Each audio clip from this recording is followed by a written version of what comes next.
parle à Aaron et à ses fils.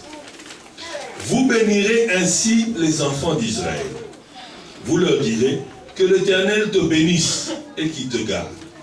Que l'Éternel fasse luire sa face sur toi, qu'il t'accorde sa grâce. Que l'Éternel tourne sa face vers toi et qu'il te donne la paix. C'est ainsi qu'ils mettront mon nom sur les enfants d'Israël et je les bénirai. Alléluia. On ne met pas le nom de Dieu sur quelqu'un en donnant une étiquette, mais c'est par la bénédiction que nous mettons le nom de Dieu sur nos enfants. La Bible dit que Dieu a dit à Moïse, Moïse parle à Aaron et à ses fils. Alléluia. Dans ce temps-là, pas n'importe qui avait le pouvoir de bénir un autre. Il n'y avait que Aaron et ses fils, car c'était les sacrificateurs. Oh, gloire à Jésus-Christ, que tout cela est tombé, toi et moi nous sommes devenus des sacrificateurs. Alléluia. Sans ça, on allait faire une ligne toute la journée devant l'église pour, à tour de rôle, qu'un pasteur bénisse nos familles. Alléluia. Mais Dieu a dit non, non, non, désormais tu es le sacrificateur et tu peux bénir ta propre descendance. Nous devons commencer à bénir nos enfants. La Bible nous dit que l'Éternel fasse lui sa face sur toi. C'est-à-dire, si tu parles de Dieu, tu vas commencer à craindre Dieu et Dieu viendra en toi. Quand les gens te regardent, ils voient toi, mais ils voient la gloire de Dieu sur toi. Alléluia. Et quand ils voient la gloire de Dieu sur toi, tu deviens un modèle et ils peuvent maintenant accepter ta bénédiction. La bénédiction, quand la bénédiction est proclamée, le résultat de la bénédiction, c'est la paix. Une bénédiction sans paix n'est pas une bénédiction. Alléluia. Et une bénédiction, une paix sans pain n'est pas aussi une paix. Oh, j'ai la paix, mais tu n'as pas le pain. Alléluia. Tu n'as pas mangé pendant 4 jours, mais tu as la paix. Alléluia. Nous voulons que la bénédiction amène la paix et la paix amène aussi le pain. Amen. Amen. Le Seigneur dit ceci. L'Éternel tourne sa face vers toi. Parce que la Bible dit que Dieu ne regarde pas les gens. Tu ne peux pas voir sa face. Mais si Dieu met son regard sur toi, quelque chose doit changer. Alléluia. Si Dieu met son regard sur toi, les choses commencent à changer dans ta vie. Alors la bénédiction vient quand lorsque Dieu focalise son attention sur toi. Il dit non, non, non, cette journée c'est pour mon fils Guy. Alors les choses commencent à changer dans notre vie. Alléluia. Le regard de Dieu amène la paix. Et le regard de Dieu amène la bénédiction. Quatrièmement, pour prêter serment. Le Seigneur a révélé son nom pour prêter serment. Amen. Deutéronome 10, verset 20. Tu craindras l'Éternel ton Dieu, tu le serviras, tu t'attacheras à lui et tu jureras par son nom. Alléluia.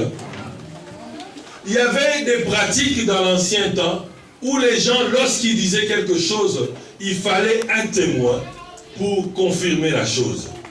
Mais l'Éternel a donné au peuple son nom pour que lorsqu'ils disent quelque chose, même sans témoin, il peut dire au nom de Dieu. Et le peuple va croire. Alléluia. Le nom de Dieu donne la crédibilité et tu peux prêter serment en ce nom-là. Tu n'as plus besoin de témoins pour que les gens croient à ce que tu es en train de dire. Alléluia. Si nous nous rassemblons ici, c'est à cause du nom de Dieu. Nous n'avons plus besoin de témoins pour venir ici. Amen. Mais il y a un problème lorsque nous prêtons serment. Nous avons débordé un peu avec nos serments.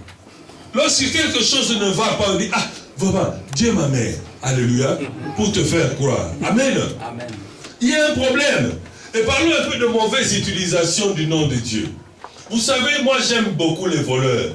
Un voleur, quand on essaye de l'attraper, et il parvient à fuir, il arrive chez lui à la maison, tout est soufflé. Sa femme lui demande, qu'est-ce qui se passe? Il dit, ah, Dieu est grand. Je suis allé voler quelque part, on a failli m'attraper, mais Dieu m'a protégé, on ne m'a pas attrapé. Alléluia. Amen. Le voleur aussi croit en Dieu. Tout le monde croit en Dieu. Alléluia. Amen. Alléluia. Amen. Nous croyons nous tous en Dieu, mais le nom de Dieu, nous l'utilisons mal. Tout le monde est avec Dieu, à commencer par le voleur. Aujourd'hui, quand nous allons dans des réunions, je suis allé dans une réunion avec des pasteurs dans une autre église, dans une autre ville. Il y avait quelques frères pasteurs là, et nous avons commencé la réunion. Après 10 minutes seulement, un pasteur lève la main. Il dit, Dieu m'a dit. Moi j'ai dit, ah, Dieu lui a dit. Pourquoi, qu'est-ce qu'on va discuter encore ici? Arrêtons la réunion, qu'on parte, parce que Dieu a déjà dit. Alors, qui sommes-nous pour venir contredire Dieu? Alléluia. Alors faisons attention quand nous parlons dans nos communautés, dans nos maisons pour dire où Dieu m'a dit. Quand les gens viennent dire, oh le Seigneur m'a dit, le Seigneur m'a parlé, je dis, comment il t'a parlé? Alors souvent il dit, oh non, j'ai fait un rêve. Oh, c'est comme ça que Dieu t'a parlé. Alléluia. Fais attention en disant, non, moi le Seigneur m'a dit, le Seigneur m'a parlé, Dieu m'a dit. Fais attention à cela. Si nous commençons à te demander comment Dieu te parle, tu vas me dire, non, j'étais à la maison en train de prier, puis j'ai ouvert la Bible directement, pouf, je suis tombé et j'ai lu que le Seigneur a dit, tu seras fécond. C'est comme ça que Dieu m'a dit. J'ai dit, ok, ferme encore les yeux, tourne à gauche encore et regarde ce que Dieu va te dire. Et c'est écrit là-bas, Judas s'est pendu. Dis, oh non, non, ça ce n'est pas bon. Ça ce n'est pas bon. Judas s'est pendu. Allons vite vers l'Ancien Testament. Ferme encore les yeux. Il ferme les yeux. Il ouvre encore. Pour il tombe. Il dit, fais de même. Oh, alléluia. Faisons attention lorsque nous disons Dieu m'a dit. Et souvent, nous utilisons le nom de Dieu en vain. Parce que nous croyons que Dieu m'a dit. Alléluia.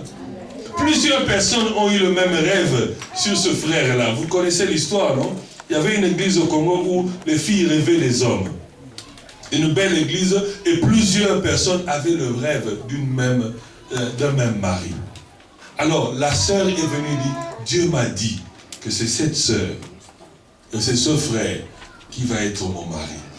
Une autre aussi est venue et a dit, Dieu m'a dit que c'est le frère qui sera mon mari. Alléluia. Alors à qui Dieu a parlé? Il y a quelques années, nous avons un pasteur ici qui était célibataire. Un jeune homme bien musclé, PhD, docteur en communication, ingénieur par formation. Et les filles ont commencé, les filles américaines ici ont commencé à avoir des rêves.